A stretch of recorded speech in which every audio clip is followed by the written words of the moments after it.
शिवाय नमस्तु। श्री शिवाय नमस्तु।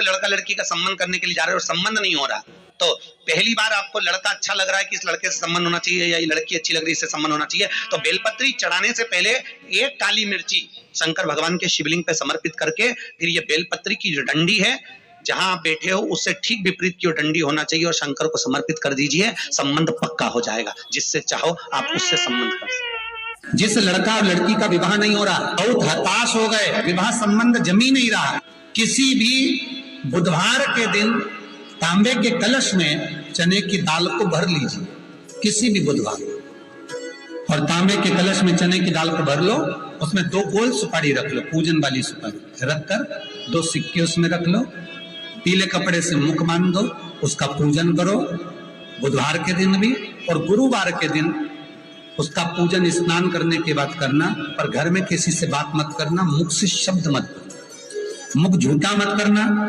पूजन करने के बाद उल्टे हाथ पर कलश को रखकर सीधे हाथ से ढककर कोई ब्राह्मण के घर में जाकर साथ में किसी को ले जाओ, बिना बोले, बिना बात करे, बिना कहे, तो जाकर ब्राह्मण का दरवाजा बजा दे, बात कर ले, और ब्राह्मण के अपनी कामना कर कर वो कलश का दान दे दिया जाए।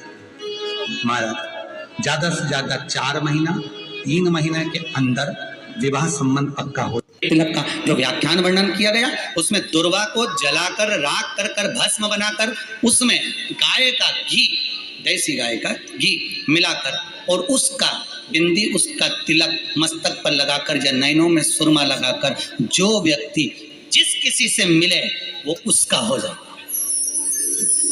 उस दुर्वा में इतना प्रबलता आ जाती है, अमृत तत्व जुड़ा हुआ दुर्वा के। रावण संहिता में 4 तिलक बताएं, उसमें से सबसे 4 तिलक में अलग अलग एक बेलपत्री की जड़ का तिलक है, एक आंकड़े की जड़ का तिलक है। रावण संहिता में 4 तिलकों का वर्णन, उसमें मुख्य है सबसे ज्यादा। हम तो कहेंगे अगर मान लो वैसे तो नौकरी करने जाओ, सर्विस करने जाओ तो आंख में काजल लगा कर जा नहीं सकते, नहीं तो लोग ही कह देंगे कहाँ से आया है। मालूम पड़े तुम नौकरी के लिए इंटरव्यू देने जाओ और आंखों में काजल लगा के चले जाओ, तो फिर भी एक प्रयास करना, उस दुर्वा का जो काजल बनाओ, मूछे हो, दाढ़ी हो, कहीं कहीं पर भी उसकी एक बिंदी लगा कर चले जाओ, वो असर करेगी और आपको वो जॉब मिल ही जाएगा, ये पक्का है। उसमें आकर्षण हो, दुर्वा आकर्षण का केंद्र करती है। आपको कभी आपके नयनों में दर्द हो रहा हो, जलन हो रही हो, तो आप दुर्वा, हरी भरी दुर्वा हो, वहां थोड़ी देर चलने का प्रयास करिएगा, आपके नेत्रों का विकार समाप्त हो जाएगा। दुर्वा में वो सुख है, वो अमृत छुपा, और एक बार का अमृत नहीं, 5 बार का अमृत दुर्वा का।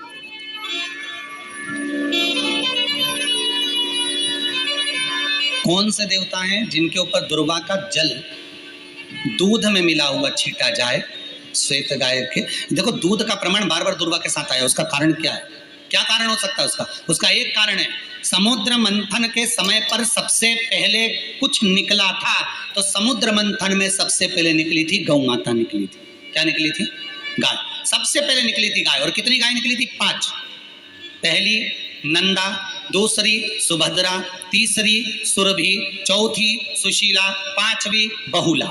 ये 5 गाय समुद्र मंथन में निकली। अब समुद्र मंथन में जब गौ माता निकली तो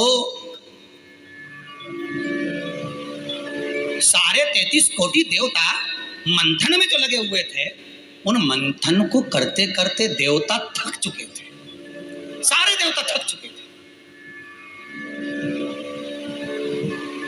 बहुला सुरभि और सुशीला से बोली, सुभद्रा से बोली, नंदा से बोली, अपना काम है, एक काम करो, अपन आप रूप दूध की धार बहाना प्रारंभ करो, अपने आप दूध की धार हम पृथ्वीलोक में हम भेजें इन देवताओं के लिए, तो देवताओं को अमृत तत्व मिलेगा, आनंद होगा।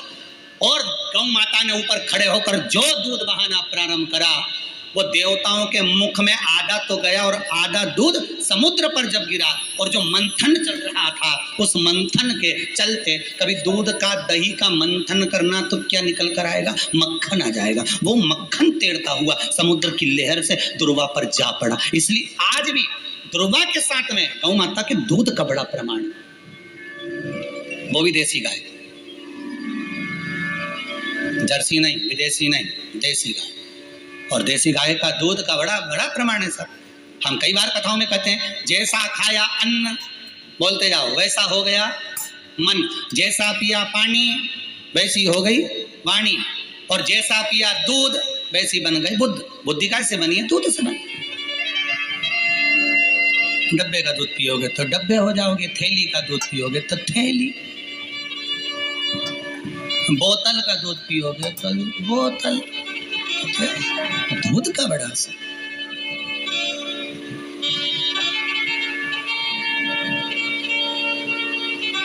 गौ माता के दूध का कहा, एक पात्र में जल और दूध ले लीजिए, शुक्रवार का दिन। तो कहोगे गुरुजी ये कथा कहाँ से निकाल के लाए हो? तो विष्णु पुराण में से आप उसको स्मरण कर सकते हो। काय में से? विष्णु पुराण में से। एक पात्र में देसी गाय का दूध, जल उसमें रखकर, और आपके यहाँ अगर लड्डू गोपाल हो, यदि आपके घर में ठाकुर जी हो, लड्डू गोपाल हो, विष्णु जी का कोई स्वरूप हो, श्री हरि का कोई स्वरूप हो, तो उस पर शुक्रवार के दिन आप संध्या के समय पर दुर्वा डालकर, उस दुर्वा से अगर लक्ष्मी जी के नामों का 108 बार उच्चारण कर कर, घी का दिया लगाकर, कैसर के चावल साथ में रखकर, केवल उस जल का और दूध का मात्र छींटा देते हो, तो उसके घर में कभी लक्ष्मी की कमी नहीं आ सकती, संपदा बढ़ती चली जाती है। 108 बार लक्ष्मी के नाम का मात्र उच्चारण कर लेने पर, भगवान विष्णु के चरणारविंद पर, भगवान विष्णु के चरणों पर केवल उस दुर्वा का, जल का, दूध का सिंचन कर देने से भी लक्ष्मी की वृद्धि होती है, लक्ष्मी देती।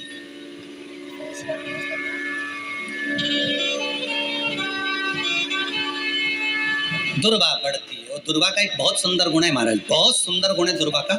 जहां पर उसके भीतर गांठ आती है ना, वहां से 2 रास्ते बना देती है। बोलो बनाती कि नहीं बनाती?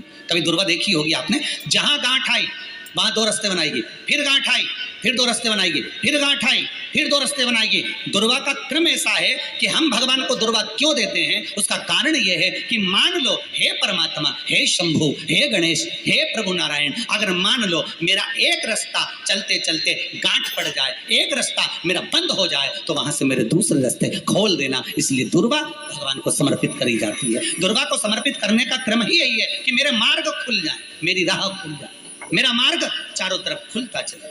दुर्वा नीचे की ओर चलते चलते मार्ग खोलती चली जाती है।